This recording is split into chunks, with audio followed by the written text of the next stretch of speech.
படித்ததில் பிடித்தது என்கின்ற ஒரு நிகழ்வு. அதில் வலம்புரிஜான் ஐயா அவங்களோட சேர்ந்து நீங்கள் அதை சொல்லணும் என்ற போது ரொம்ப எனக்கு அச்சமாக இருந்தது. ஏன்னா அவர் எப்படி படிப்பாருன்னு நான் சொன்னால் நீங்கள் நம்பவே மாட்டீங்க. வலம்புரிஜான் ஐயா அவர்களுக்கு அப்போவே கண்ணில் பவர் ரொம்ப அதிகமாயிருச்சு. அதனால் ரொம்ப தடிமனான கண்ணாடியை தான் போட்டிருப்பார். அதை போட்டால் கூட புத்தகத்தை இந்த டிஸ்டன்ஸில் வச்சு கூட படிக்க அவருக்கு கஷ்டம். அதனால் இவ்வளவு அருகிலே வைத்து படித்தால்தான் அவருக்கு தெரியும். அந்த ஷூட்டிங் நடக்குதுன்னு வச்சுக்கோங்களேன், ஒரு 2 மணி நேரம் நடக்கும். அது நடுவில் பிரேக் விடுவாங்க. இப்போ மாதிரியான அவ்வளவு சொஃபிஸ்டிகேட்டட் கேமராஸ்லாம் அப்போ கிடையாது. அதனால் நிறுத்தி தான் எடுப்பாங்க. அப்புறம் ஒன்று எடுத்துகிட்டு இது சரியாக வரல திரும்ப பேசுங்கம்பாங்க. இப்போ நான்லாம் அப்போ ப்ரிப்பேர்ட் டெக்ஸ்ட் தான். ஏன்னா ஒரு நிகழ்ச்சிக்கு போகுதுன்னா போய் ப்ரிப்பேர் பண்ணி எழுதி வச்சுட்டு தான். இப்போ ஐயாவை இது சரியாக வரலையா, நீங்கள் இந்த புத்தகத்தை பற்றியே திரும்ப பேசுங்கன்னா என்ன ஆச்சரியம்னா, முன்னாடி பேசினார்ல அதில் ஒரு சொல் கூட ரிப்பீட் ஆகாது. புதிதாக அதே புத்தகத்தை பற்றி வேறு ஒன்று சொல்லுவார். அப்படி படிப்பு ஒன்றே தன்னுடைய ஆன்மாவினுடைய தாகமாக வாழ்ந்தவர் வலம்புரிஜான் ஐயா அவர்கள். படித்து கொண்டே இருப்பார். நடுவில் பிரேக் வர்ற போதெல்லாம் படிச்சுக்கிட்டே தான் இருப்பார். சகோதரரை பார்க்கிற போது அவருடைய நினைவு தான் எனக்கு வந்தது. ஒரு மாபெரும் சிந்தனையாளர், படிப்பாளி. அவரிடமிருந்து தான் படிக்காத நாளெல்லாம் வாழ்க்கையில் நாம் வீணாக கழித்த நாள் என்ற சிந்தனை வலம்புரிஜான் ஐயா அவர்களிடமிருந்து தான் எனக்கு வந்தது. இந்த மேடையில் அவரை நான் நினைத்து மனதால் தொழுகின்றேன். ஒரு குறள் நாம் வளர வளர வேறு வேறு பரிமாணங்களை எப்படி, உங்களுக்கு அந்த கேள்வி அது எப்படிங்க, அதே குறள் தானே, அதே 2 அடி தானுங்க, யாரா மாற்றினாங்களா? பொருள் ஏதாவது டிராஸ்டிக்காக மாறிச்சா? அந்த சொல்லினுடைய பொருளே சில சமயம் மாறிடும். ஒரு சொல்லுக்கான பொருளே ஒரு 20-30 வருஷங்கள்ல மாறிய போயிடும். அப்படி ஏதாவது மாறிச்சா? வள்ளுவர் போட்ட சொல் எதுவுமே அப்படி இல்லையே. அப்படியே அந்த இடத்துல ஆணி போல நின்றுட்டு இருக்கேன். அந்த சொல்லை எடுத்துட்டு இன்னொரு சொல்ல உங்களால போடவே முடியாது. அதனால்தான் மகாகவி பாரதி வள்ளுவரை பற்றி சொல்லுகிற போது, திருக்குறள் உறுதியும் தெளிவும் ஆழமும் அழகும் கருதி நான் தமிழச் சாதியை அமரத்தன்மை கொண்டது என்று நினைத்தேன்னு மகாகவி பாரதி சொல்றார். அல்ல, முதல்ல போடுகிற சொல்லே உறுதி. அது எப்படிங்க ஒரு கவிதைக்கு உறுதி எப்படிங்க இருக்கும்? நம்ம என்ன இந்த ஓயாம டிவியில் இந்த அட்வர்டைஸ்மெண்ட் வந்துட்டே இருக்குமே, இந்த இரும்பு கம்பிக்கு தான் உறுதி இருக்கிறதுன்னு, அது மாதிரியா? ஒரு சொல்லுக்கு எப்படி உறுதி இருக்கும்? உறுதின்றது என்னன்னா, அந்த சொல்லை எடுத்துட்டு இன்னொரு சொல்ல உங்களால போடவே முடியாது. அந்த ஒரு சொல் தான் அங்க நிற்க முடியும். அதுதான் உறுதி. திருக்குறளினுடைய உறுதி அப்படிப்பட்ட உறுதி. அப்ப உறுதியான சொற்கள் கொண்ட திருக்குறளினுடைய பொருள் நமக்கு வயதாக வயதாக எப்படி மாறுகிறதுன்னு உங்களுக்கு கேள்வி வரலாம். மாறும். அதுக்கு காரணம் திருக்குறள் அப்படியே தான் இருக்கு. நாம தான் வாழ்க்கையிலே வளர்ந்து நம்முடைய பார்வைகள் விரிவடைகிற போது முன்பு புரிந்த பொருளை காட்டிலும் முற்றிலும் வேறான இன்னொரு பொருளை நமக்கு முன்னாலே தருகின்ற ஒரு களஞ்சியமாக, பொக்கிஷமாக திருக்குறள். ஒரு உதாரணம் சொல்லட்டேன். மகன் தந்தை காற்றும் உதவி இவன் தந்தை என்னோற்றான் கொல் என்னும் சொல். இது அநேகமாக மனப்பாட பகுதியில் கட்டாயம் வந்திருக்கும். எல்லாருமே படிச்சிருப்பீங்க. அதனால தான் இந்த குறளை எடுத்துக்கிட்டேன். மகன் தந்தை காற்றும் உதவி இவன் தந்தை என்னோற்றான் கொல் என்னும் சொல். ஒரு பையன் அப்பாவுக்கு செய்யக்கூடிய பெரிய உதவி என்னவென்றால், இப்படிப்பட்ட ஒரு பிள்ளைய பெறத்துக்கு அவங்க அப்பா எவ்வளோ கொடுத்து வச்சிருக்கணும்ன்ற சொல் இருக்கு பாருங்க. இதை நாம் படிச்சிருப்போம், மனப்பாடம் பண்ணியிருப்போம், எழுதியிருப்போம். இதை படித்து மனப்பாடம் செய்து எழுதிய போது நம்முடைய மனத்திலே என்ன உணர்வு இருந்தது? 2 மார்க் வாங்கணுன்ற உணர்வு இருந்தது. அவ்வளோதான் இருந்திருக்கும். உண்மையை சொல்லுங்க, அதுதான் இருந்திருக்கும். இதை மாற்றினா சில தமிழ் டீச்சர்லாம் அப்போ நான் சொன்ன மாதிரி நீ எழுதலேன்னு குறைச்சிடும். நாமே கோனார் நோட்ஸை பார்த்து கஷ்டப்பட்டு படித்து எழுதியிருக்கோம். நான் பேசி முடிச்ச பிறகு தான் இவர் டீ கொடுக்குறாரு. சரி, பரவாயில்ல. அவ்வளோதானே நமக்கு புரிஞ்சுது. நமக்கு அதில் ஒன்றும் அதுக்கு மேலே அதை ஒன்றும் புரியல. எங்கள் அப்பாவுக்கு நான் என்ன உதவி செய்கிறது? நான் பிள்ளையா இருக்கிறது எங்கள் அப்பாவுக்கு பெரிய உதவின்ற நினைப்பில் தான் அப்போ நம்ம இருப்போம். அந்த வயசு அப்படித்தானே. ஒன்னெல்லாம் நான் அப்பாவை வச்சிருக்கேனே, என்ன நீ அப்ரிஷியேட் பண்ணோன்ற ஒரு பையன் அந்த வயதில் அப்படித்தான் இருக்கும். ஆனால் நாம் ஒரு நடுத்தர வயதுக்கு வருகிற போது இந்த குரல் நமக்குள்ளே வேறு வேறு தாக்கங்களை ஏற்படுத்துகிறது. சமீபத்தில் எனக்கு நடந்த ஒரு நிகழ்வையே சொல்கிறேன்னு. எனக்கும் என் மகளுக்கும் ஒரு வாக்குவாதம். யார் வீட்டில் இல்லை, எங்கள் வீட்டில் எப்போதும் எல்லா நாளும் கார்த்திகைன்னு யாரை சொன்னால் நம்பாதீங்க, அவ்வளோ ஒரு வீடு இருக்காது. அதுவும் நம்ம வளர்ந்து வருகிற மகள்கள் மகன்கள் இருந்தால் கட்டாயம் முட்டும். மகளுக்கும் அம்மாவுக்கும் முட்டும், மகனுக்கும் அப்பாவுக்கும் படுமுட்டு முட்டும். ஒரு சின்ன பிரச்சனை எனக்கும் என் மகளுக்கும். என்னம்மா எவ்வளவோ செலவழித்து தானம்மா படிக்க வைக்கிறோம் அப்படின்னு ஒரு வார்த்தை. அது சொல்லக்கூடாது, சில சமயம் வந்துடும், பேரண்ட்ஸ்க்கு அது வந்துடும் தானே. என்னம்மா எவ்வளோ செலவழித்து தானம்மா படிக்க வைக்கிறோம். உடனே என் பொண்ணு என்கிட்ட, நீ செலவழிச்சதெல்லாம் கணக்கு போட்டு கொடுமா, நான் திருப்பி கொடுத்துட்றேன். இந்த வார்த்தை எல்லா வீட்லேயும் வரும். அது கேட்ட உடனே எனக்கு அப்படியே ஒரு திகைப்பூண்டை மிதித்தார் போலன்னு அந்த காலத்துலலாம் எழுதுவாங்க. அந்த மாதிரி ஒரு ஜெர்க்கு. அவ சொன்னதுக்காகலாம் இல்லை, ஏன்னா அது நான் அடுத்த நிமிஷமே சண்டை சரியாயிரும் எங்களுக்குள்ள. ஏன் எனக்கு ஒரு பெரிய அதிர்ச்சி அலை மாதிரி வந்து என்னை தூக்கி தெரியுமா. அந்த வார்த்தையை நான் எங்கள் அம்மாட்ட சொல்லியிருக்கேன். அதே சொல் அப்படி திரும்பி வரும் வாழ்க்கையில் ஒன்று மட்டும் நிச்சயங்க, எதையெல்லாம் நம்ம போடுறோமோ அதெல்லாம் அப்படி வரும், திரும்ப எல்லாம் வரும். அதை பற்றி சந்தேகமே வேணாம் நமக்கு. இது அவன் அடிக்கணும், நீங்கள் எதெல்லாம் போடுறீங்களோ அது கட்டாயமாக ஒரு சுற்றி வந்து அதுவே நம்மளை அடிக்கும். இந்த சொல் எனக்கு ஏன் ஜெர்க்கை ஏற்படுத்திடுச்சுன்னா, இதே சொல்ல நான் முன்னாடி கேட்டிருக்கேன், நானே பேசி நான் கேட்டிருக்கிறேன். நான் வந்து என்ஜினியரிங் முடித்த பிறகு ஒரு நிறுவனத்திலிருந்து எனக்கு ஒரு வேலைக்கான ஒரு ஆஃபர் வந்தது. அதை எடுத்துக்கொள்வதிலே எனக்கு சில தயக்கங்கள் இருந்தது. அந்த வயசு அப்படி தானே, நம்ம இஷ்டம் தானே. எனக்கு தெரியும் அவள் எங்கள் ஜெனரேஷன்லேயே அதெல்லாம் சொல்லியிருக்கோன்னா, இந்த காலத்தில் என்னென்ன சொல்லுங்க பிள்ளைங்க இல்லையா. எனக்கு தெரியும்மா, நான் பார்த்துக்கிறேம்மா. இல்லைம்மா, எங்கள் அம்மா எனக்கு எக்ஸ்பிளைன் பண்ணுறாங்க. இதெல்லாம் கூட நல்ல அம்மா, என்னை படிக்க வைக்க நீ என்ன செலவழிச்சிருக்க முடியும். நான் பிடெக் படித்தப்போ ஒரு செமஸ்டருக்கு 600 ரூபாவோ 700 ரூபாவோ சார், நம்புவீங்களா? 8 செமஸ்டருக்கு அவ்வளோதான் கட்டினாங்க. அதுவே ஆனால் பெரிய தொகை எங்கள் வீட்டில். நான் அம்மாட்ட சொன்னேன், நான் திருப்பி கொடுத்துட்றேம்மா, நீ எவ்வளோ செலவழிச்சோ 8 செமஸ்டருக்கு நான் திருப்பி கொடுத்துட்றேம்மா. எங்கள் அம்மா ஒன்றும் சொல்லலை, அதிர்ச்சியும் அடையலை, ஒரு சின்ன புன்னகை. அதான் எங்கள் அம்மா எப்போவுமே அந்த சின்ன புன்னகையோடு போயிட்டாங்க. அந்த சொல் ஆனால் காலத்தில் உறைந்து அப்படியே நின்று கிட்டத்தட்ட 24 வருஷம் கழித்து திரும்ப எனக்கு வருது. என் மகள் அதை சொன்ன உடனே எனக்கு ஒரு சின்ன ஆசை, எங்கள் அம்மா வாழ்ந்த வீட்டை போய் பார்க்கணுன்னு. வீடு அப்படியே தான் இருக்குது, அம்மா இல்லை, வீடு அதே வீடு தான். இப்போ பூட்டி இருக்குது, கொஞ்ச நாளாக பூட்டி இருந்தது வீடு. அது வீட்டுக்கு போய் கதவை சாவியை வாங்கிக்கிட்டு திறந்தேன். கொஞ்சம் சுத்தம் சுமார் தான். எங்கள் அம்மா இருந்தால் அப்படி விட்டுருக்க மாட்டாங்க. பார்த்து வச்ச தரை, அந்த தரையில் உட்காந்துக்கிட்டேன். அந்த சொல் அந்த இடத்துல தான் எங்கேயோ இருக்கும் அந்த சொல், இல்லை? நான் சொன்ன சொல் அங்கே தானே இருக்கும். நான் எல்லாத்தையும் திருப்பி கொடுத்துட்றேம்மா. நான் எங்கள் அம்மாட்ட கேட்டேன். எங்கள் அம்மா இல்லை, ஆனால் கேட்டேன். அவங்களுக்கு கேட்கும், நம்ம கேட்குறதெல்லாம் கேட்கும்.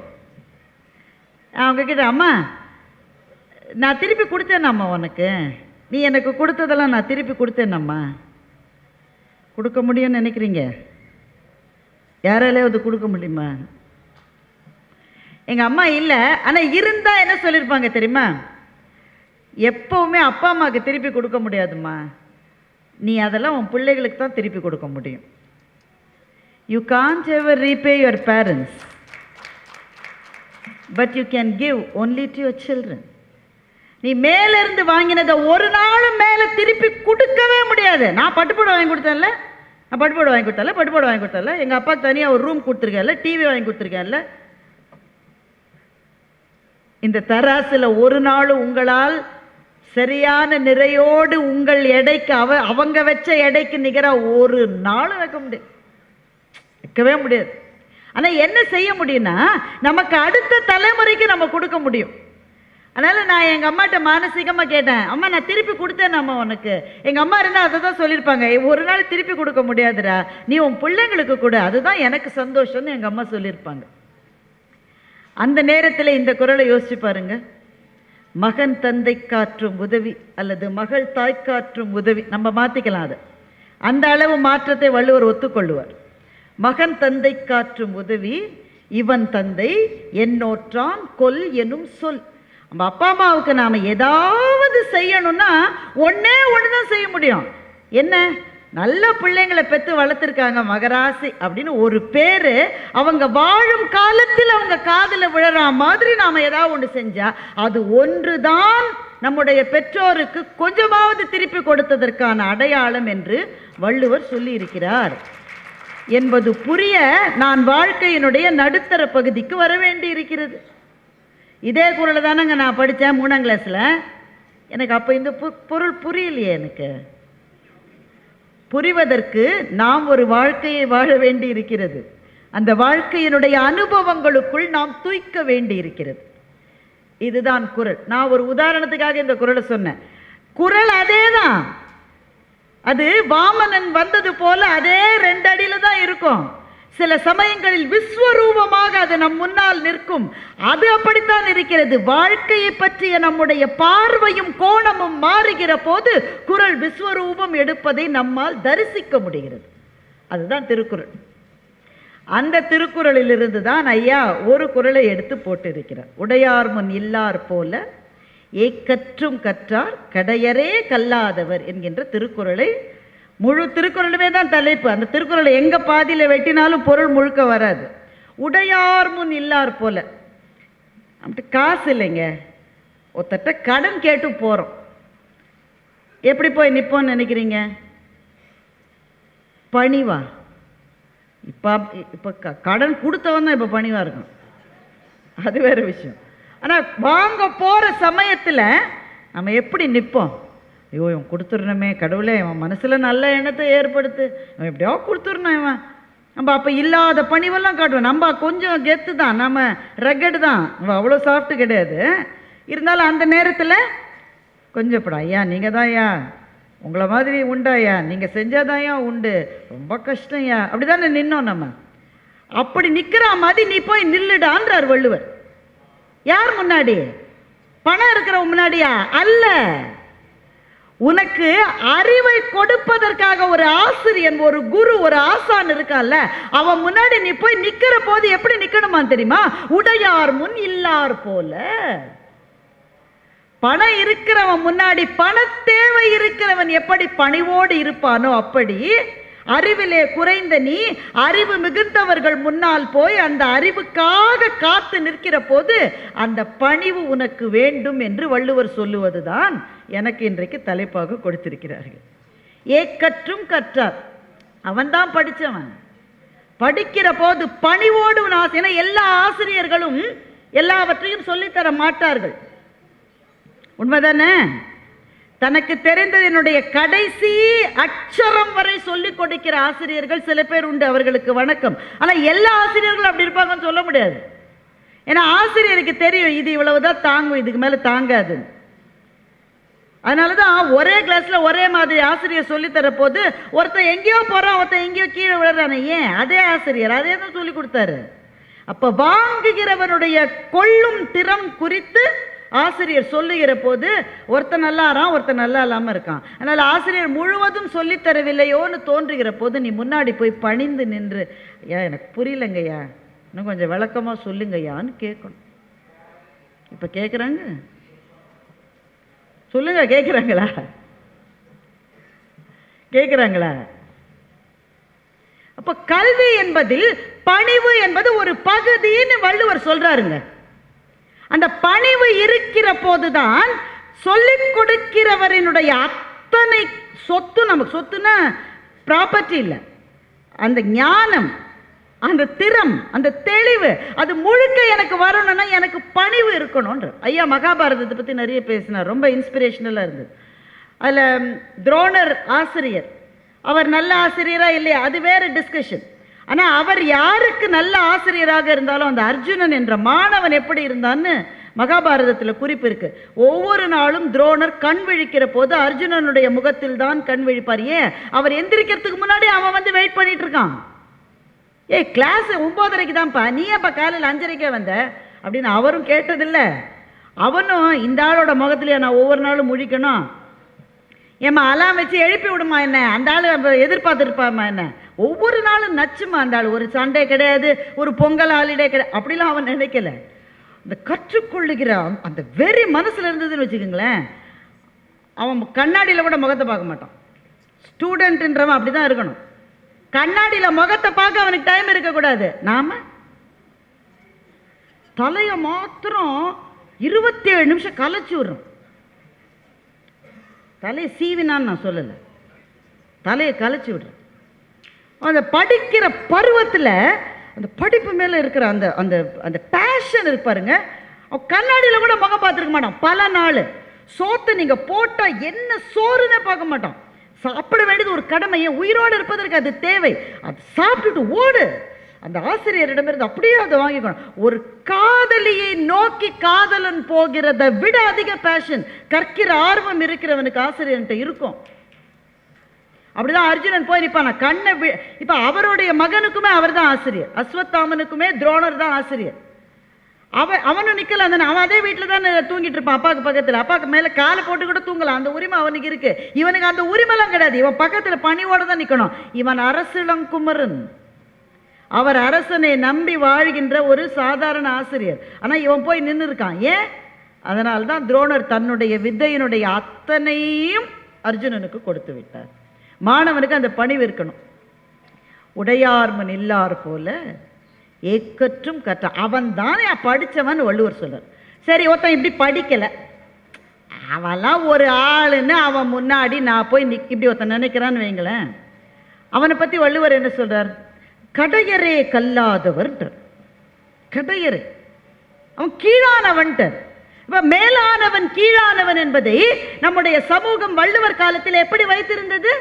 சாதி அடுக்குகளால் வைத்திருந்தது. இன்னமும் கூட அப்படித்தான் இருக்கு. ஒரு மேல ஆட்டோமேட்டிக்கா நம்ம மைண்ட் அவனுடைய ஜாதியை வச்சு சொல்றியா என்பதுதான் நம்முடைய சிந்தனையாக இப்போது கூட இருக்கு. ஆனா வள்ளுவர் என்ன சொல்றாரு? இவன் கீழானவன். ஏன் தெரியுமா? அவன் பிறப்பை வச்சு சொல்லல, அவன் ஜாதியை வச்சு சொல்ல, அவன் காசு இருக்கா இல்லையானதை வச்சு சொல்லல. ஆனா படிக்க ஆர்வம் இல்லாதவன் கடையரே கல்லாதவன். உனக்கு ஸ்கூல் ஃபீஸ் கட்டிருக்கு தம்பி, பஸ் வந்துருண்டா, ராஜா எந்திருடா, ஆட்டோ வந்துருண்டா, சாப்பிட்டுட்டு கிளம்புடானாக்கா போமா அப்படின்னு உதச்சிட்டு அந்த பக்கம் படுத்துக்கிறோம். இந்த பக்கம் ஏன் உதச்சானா அப்பா இங்கே படுத்துருக்காரு, அதனால் இந்த பக்கம் உதச்சிட்டு அப்படி போகிறான். அப்போது அந்த தாகம் இருக்கிறவன் அவன் தான் கற்றவன், அது இல்லாதவன் கடையரே கல்லாது. எவ்வளோ அழகு பார்த்தீங்களா திருக்குறளில். நீங்கள் மேலோட்டமாக கூட அதை பார்க்கலாம், ஒன்றும் பிழை இல்லை. ஆனால் அது உள்ளே போக போக போக அது, அதனால தான் மகாகவி பாரதி திருக்குறள் தெளிவும், அதாவது தெளிவை தான் முதல்ல சொன்னார் இல்லையா, ஆழமும். மேலேருந்து பார்த்தா நீங்கள் கோதாவரி ஆறுக்கெல்லாம் போனீங்கன்னு வச்சுக்கோங்களேன், மேலேருந்து பார்த்தா அவ்வளோ ஆழம்னு தெரியாது. பார்க்கற சும்மா தான் இருக்குன்னு காலை வச்சா போயிடுவான் உள்ள. அப்புறமா அவனை பாதாள சங்கிலி போட்டு தான் எடுக்கணும் அவனை. திருக்குறள் அப்படிப்பட்டது தான். நீங்கள் லேசாக நினச்சி காலை வச்சா அப்படி இழுத்துருவது, அவ்வளவு ஆழம் கொண்டது. பார்க்க பார்க்க வாழ்க்கையினுடைய ஒவ்வொன்றையும் பார்க்க பார்க்க குறள் நமக்கு புது புது புது புது புது புது பொருளை தருகிறது. எத்தனை பேருடைய வாழ்க்கையை வள்ளுவம் மாற்றி போட்டு இருக்கிறது தெரியுமா? எத்தனை பேருடைய வாழ்க்கையை மாற்றி போ. இந்த ஆத்ம வாசகம்னு சொல்லுவாங்க. அதாவது நம்முடைய வாழ்க்கையில் ரொம்ப டிஸ்ட்ரெஸ்ல இருப்போம், எல்லாரோட லைஃப்லயும் அது இருக்கும். மிக மிக மிக கீழான நிலையில வந்துடுவோம். ஒன்று வேலை கிடைக்கலன்னு வச்சுக்கோங்க, இல்லை திருமணத்தில் ஏதாவது பிரச்சனை, திருமணம் ஆறதே இன்னைக்கு பிரச்சனை, அது வேற விஷயம். திருமணம் ஆன பிறகு பிரச்சனை, இல்லை யாரும் ஏமாத்திட்டான், பார்ட்னர்னு நினைச்சிங்க முதுகலை குத்திட்டான், கிடைக்கும்னு ஒரு வேலையை நினைச்சிங்க கிடைக்கல, லாபம் வரும்னு நினைச்சிங்க படு நஷ்டமாயிருச்சு, வர வேண்டிய இடத்துல இருந்து காசு வரல, அவமானம், எவ்வளவு பிரச்சனைகள் லைஃப்ல இருக்குல்ல. இது அதெல்லாம் எதுவுமே எனக்கு தெரியாதுன்னு ஒருத்தர் கூட இந்த கூட்டத்தில் இருக்க முடியாது. எல்லாருக்கும் அவங்கவுங்க வயசுக்கு ஏற்ற மாதிரி ஏதோ. உறவுக்காரர்களால் எத்தனை பிரச்சனைங்க, ஒன்னா ரெண்டா சொல்ல முடியுமா? வாய் விட்டு கூட சொல்ல முடியாது. எத்தனை சிக்கல்கள் வாழ்க்கையினுடைய எந்த கட்டத்திலே இருந்தாலும் நம்ம ரொம்ப தனிமையாயிடும். பிரச்சனைகள் வருகிற போது நம்மை தாக்குகிற முதல் விஷயம் தனிமை. ஏன்? யார்ட்டையுமே வாய் திறந்து சொல்ல முடியாது, சொல்ல முடியாது. சொன்னீங்கன்னு வைங்க, அப்படியா ஐயோ அப்படின்ட்டு நீங்கள் போகிற எனக்கு அப்போவே தெரியும் எனக்கு இந்த கதி தான் கிடைக்கும், என்ன ஆட்டம் ஆடினோம் அப்படி தான் சொல்லுவாங்க. சொந்த அண்ணன் தம்பிகிட்டே சொல்ல முடியாதுங்க. நம்ம ஓப்பனாக பேசலாம், என்ன இப்போ சொந்த அண்ணன் தம்பிகிட்டே சொல்ல முடியாது. அண்ணன்ட்ட கூட சொல்லிடலாம், ஆனால் அண்ணன் ஒய்ஃப் என்ன நினைப்பாங்களோ, அண்ணி என்ன நினைப்பாங்களோ, சொல்லலாமா வேணாமா? ஃப்ரெண்டு தான், கூடவே இருந்தவன் தான், அவன்கிட்ட கூட சில விஷயத்த சொல்ல முடியாது. அப்போ வாழ்க்கையினுடைய மிக சிக்கலான காலகட்டங்களில் நாம் இருக்கிற போது நமக்கு என்ன கிடைக்கும்னா தனிமை தான் கிடைக்கும். இந்த தனிமையிலிருந்து வெளியே வந்தால் தான் ஜெயிக்க முடியும். ஆனால் வெளியே வர்றதுக்கு ஏதோ ஒன்று பிடிச்சிக்கணுமே. கிணத்துல விழுந்துட்டேன் சார்னா, கிணத்துல விழுந்துட்டேன், சுற்றி இருட்டு தான் இருக்கு. யாராவது ஒருத்தர் கையை நீட்டினா தான் பிடிச்சிட்டு நான் மேலே வரணும். ஒருத்தர் கை நீட்டணும்னா அவர்கிட்ட நான் சொல்லணும், ஐயோ நான் கிணத்துல இருக்கேன்ப்பா. ஆனால் சொல்றதுக்கு என்னுடைய மான உணர்ச்சி தடுக்கிறது. நான் சொன்னாதான் கை நீட்டுவான், நான் சொல்லாமலேயே எது எனக்கு கை நீட்டும் என்றால் சாகாவரம் பெற்ற இலக்கியங்கள், குறள் மாதிரியான இலக்கியங்கள் தான் பள்ளத்தில் விழுந்து கிடக்கிற நம்மை ஏற்றிவிடும். ஒரு குறளை வைத்துக்கொண்டு வாழ்க்கையில மேலே வந்தவர்கள் எல்லாம் உண்டு. குறள் எத்தனை வாழ்க்கை மாற்றப்படும். ஒரு கதை சொல்லட்டா உங்களுக்கு. திருக்குறள் தான் இந்தியாவிலே மிக மிக அதிகமாக மொழிபெயர்க்கப்பட்ட இலக்கியங்களுள் முதல் அல்லது இரண்டாவது இடத்துல இருக்கிற நூல் என்றால் அது குறள் தான். முதல் 3 கட்டாயமாக இருக்கும். 100க்கும் மேற்பட்ட டிரான்ஸ்லேஷன்ஸ் இருக்கிற புத்தகம் என்பது குறள் தான். ஆனால் முதல்ல வந்த டிரான்ஸ்லேஷன்ஸோட ஹிஸ்ட்ரி எல்லாம் பார்த்தா ரொம்ப ஆச்சரியமாக இருக்கும். மிஷினரிஸ் வந்தாங்க இல்லையா இங்கே, அவர்களுடைய நோக்கம் என்பது அவர்களுடைய சமயத்துக்காகத்தான் வந்தார்கள். அப்படி வந்தவர்களை குறள் அப்படியே காந்த மாதிரி கவர்ந்து இழுத்திருக்கிறது. கால் கிரவுல் என்ற ஒரு ஜெர்மானிய அறிஞர், அவர் ஒரு மிஷினரி தான், ஒரு பாதிரியார். அவர் இங்கே வந்திருக்காரு, சவுத் இந்தியாவுக்கு வந்திருக்காரு. குறளை பற்றி கேள்விப்படுகிறார். என்ன சொல்லியிருப்பாங்க அவரோட மொழியில், யாரோ மொழிபெயர்த்து 2 லைனாக ஒருத்தர் எழுதிட்டு போயிருக்காரு, ஒரு தாத்தா எழுதிட்டு போயிருக்காரு, ரொம்ப வருஷமாக இருக்குன்றாங்க, தமிழில் ரொம்ப பெரிய நூலுன்றாங்க.